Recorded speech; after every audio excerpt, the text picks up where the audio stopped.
If you were to ask God to design paradise in the 21st century, likely Lake Como would still request upgrades. Undoubtedly, this once glacial masterpiece stretches like a liquid runway between Alps that seem positioned by an architectural firm, creating a microclimate so perfect it makes Mediterranean plants forget their latitude.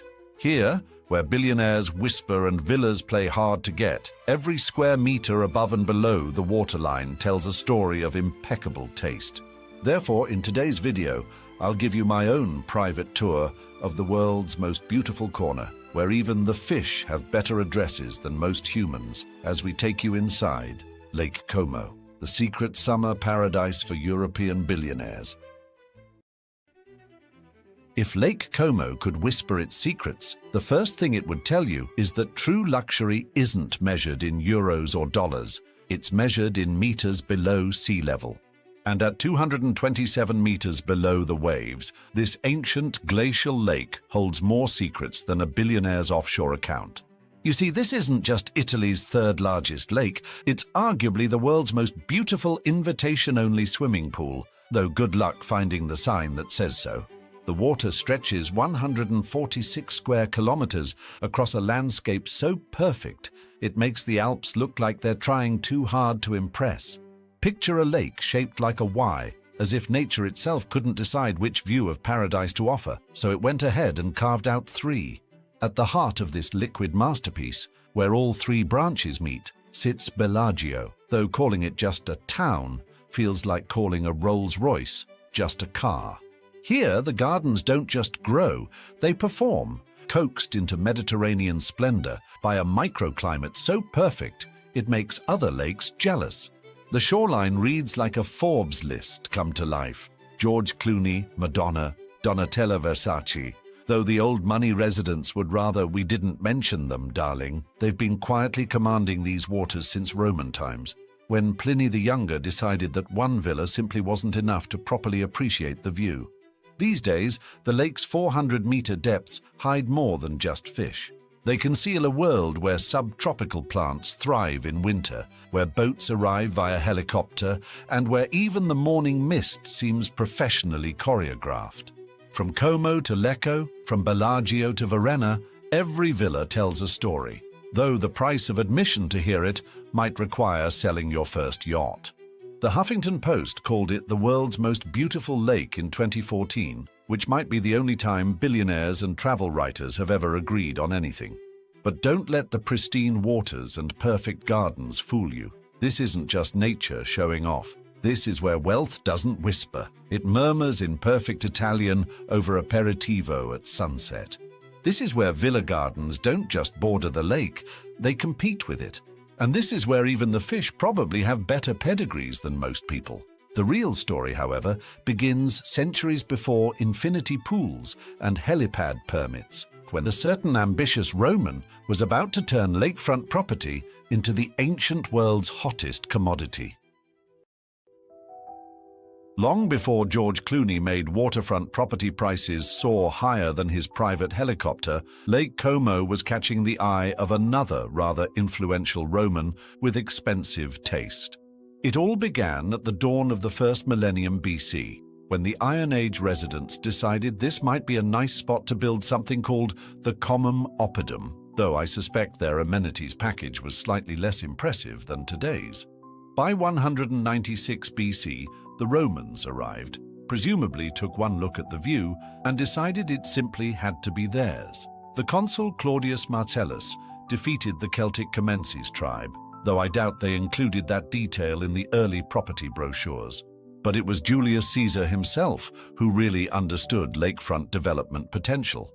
In 59 BC, he looked at this slice of alpine heaven and thought, you know what this place needs? A complete rebrand.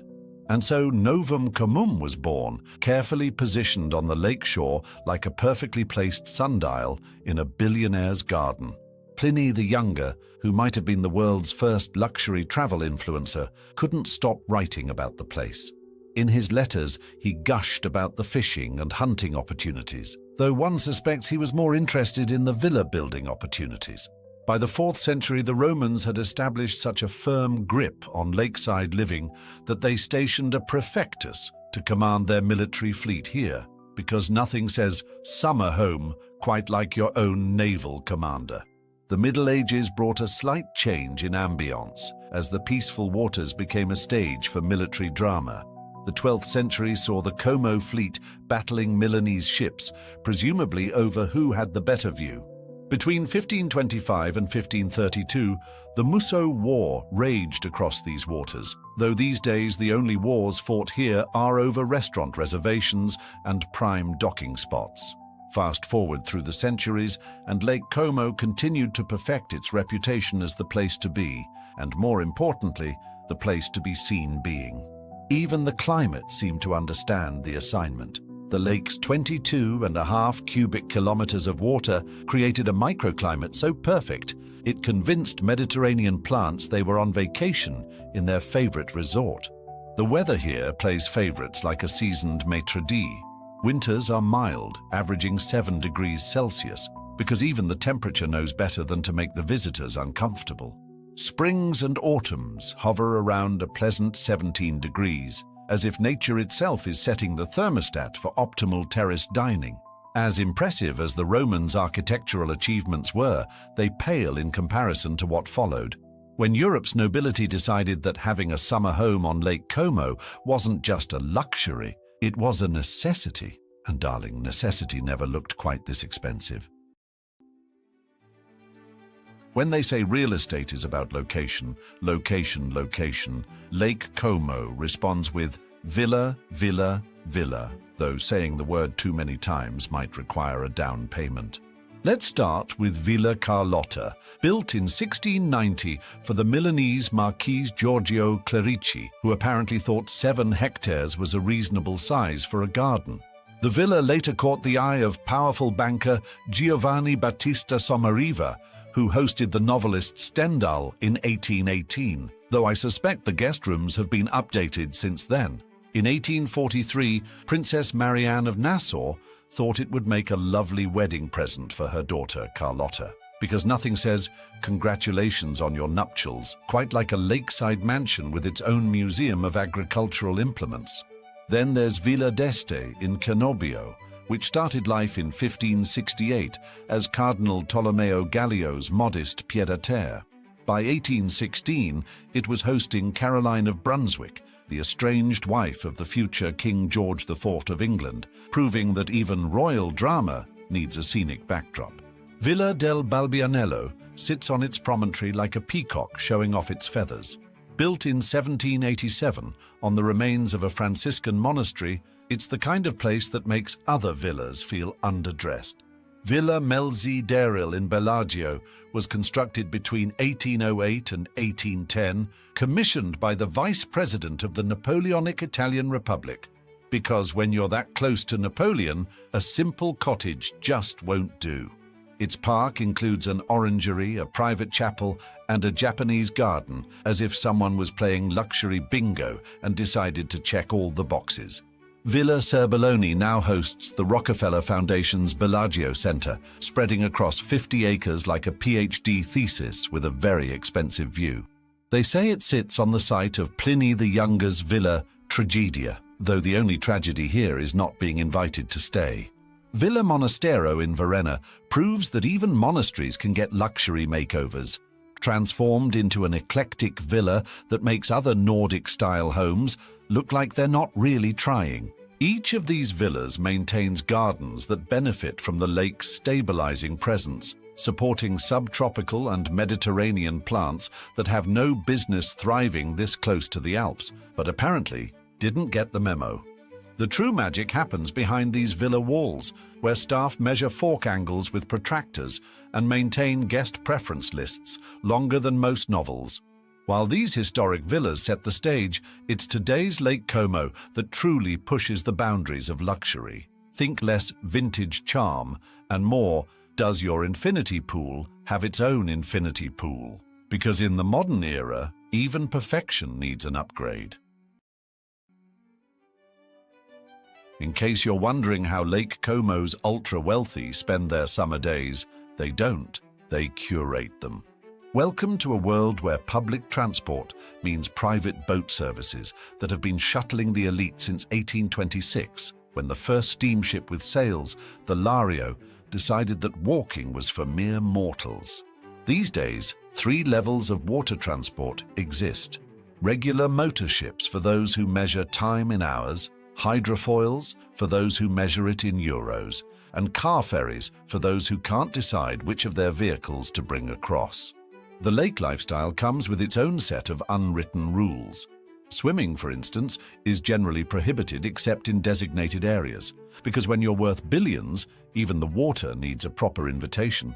This regulation stems from the lake's notorious depth changes, though locals suspect it's really because the fish are tired of dodging amateur backstrokers.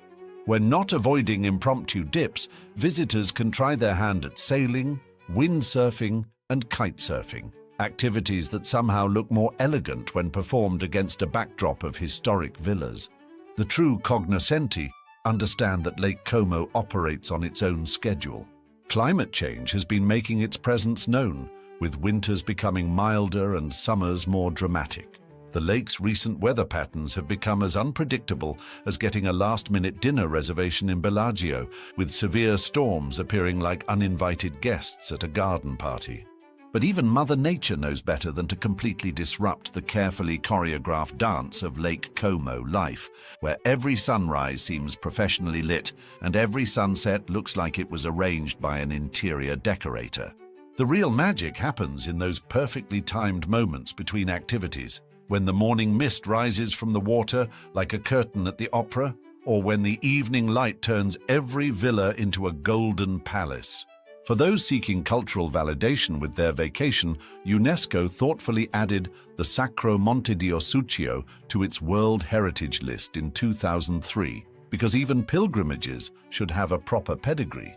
This sanctuary, with its 15 Baroque-inspired chapels built between 1635 and 1710, offers spiritual elevation with a side of spectacular views, though reaching it requires the kind of determination usually reserved for securing lakeside dinner reservations.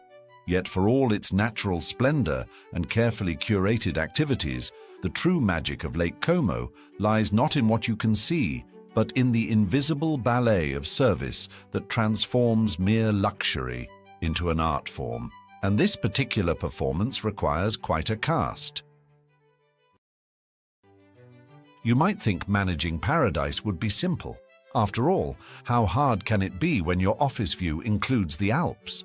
But Lake Como's true genius lies in its invisible orchestra of luxury. Consider the local economy, which operates on a principle best described as, if you have to ask about tourist season, you can't afford the answer. Here, tourism isn't just an industry, it's an art form performed with the precision of a Swiss watch and the flair of an Italian opera. The entire region dances to the rhythm of visitor whims, where businesses don't just provide services, they anticipate desires you didn't know you had.